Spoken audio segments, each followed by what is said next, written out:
Hi, I'm Greg for On Track Business Management. This is the first in a series of videos about reading your company financial statements. On Track's been consulting with owners of construction companies for 20 years. Most contractors don't understand what their company financial reports are telling them. The owners who do learn to understand and take the time to work with their financial statements are more profitable than those that don't. Numbers run businesses. Financial statements tell a very interesting story about your company's profitability and financial health. Once you know the terminology, or the lingo, the statements and concepts are easy to understand.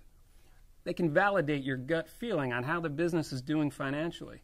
You may notice trends, good or bad, and be able to take action on these trends and feel confident in those decisions. Use the financial information to increase your profit. Some examples might be if your company overhead continues to go up, but revenue and direct expenses stay the same. First, you'll want to investigate why your overhead's gone up and see if you can make any changes to reduce your overhead. You can't reduce overhead or increase revenue, your profit will be reduced. If your company's been affected by the downturn in construction and you have a decrease in revenue, it may be possible to decrease your direct expense, but not easy. You'll likely need to decrease overhead or your profit. You might notice an increase in labor or burden costs. Perhaps your workers' compensation rate's gone up due to an accident or a change in insurance policy.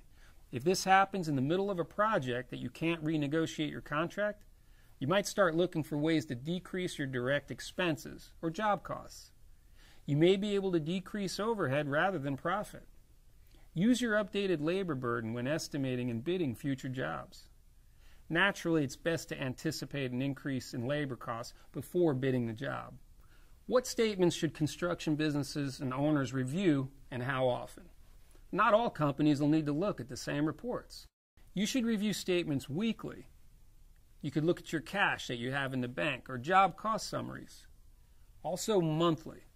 Look at your balance sheet, your income statement, your work in progress. Also quarterly. Quarterly and year-to-date income statements are very important. And annually. Year-to-date income statements comparing this year to last year are extremely important. Compare your monthly budget to actual income statement.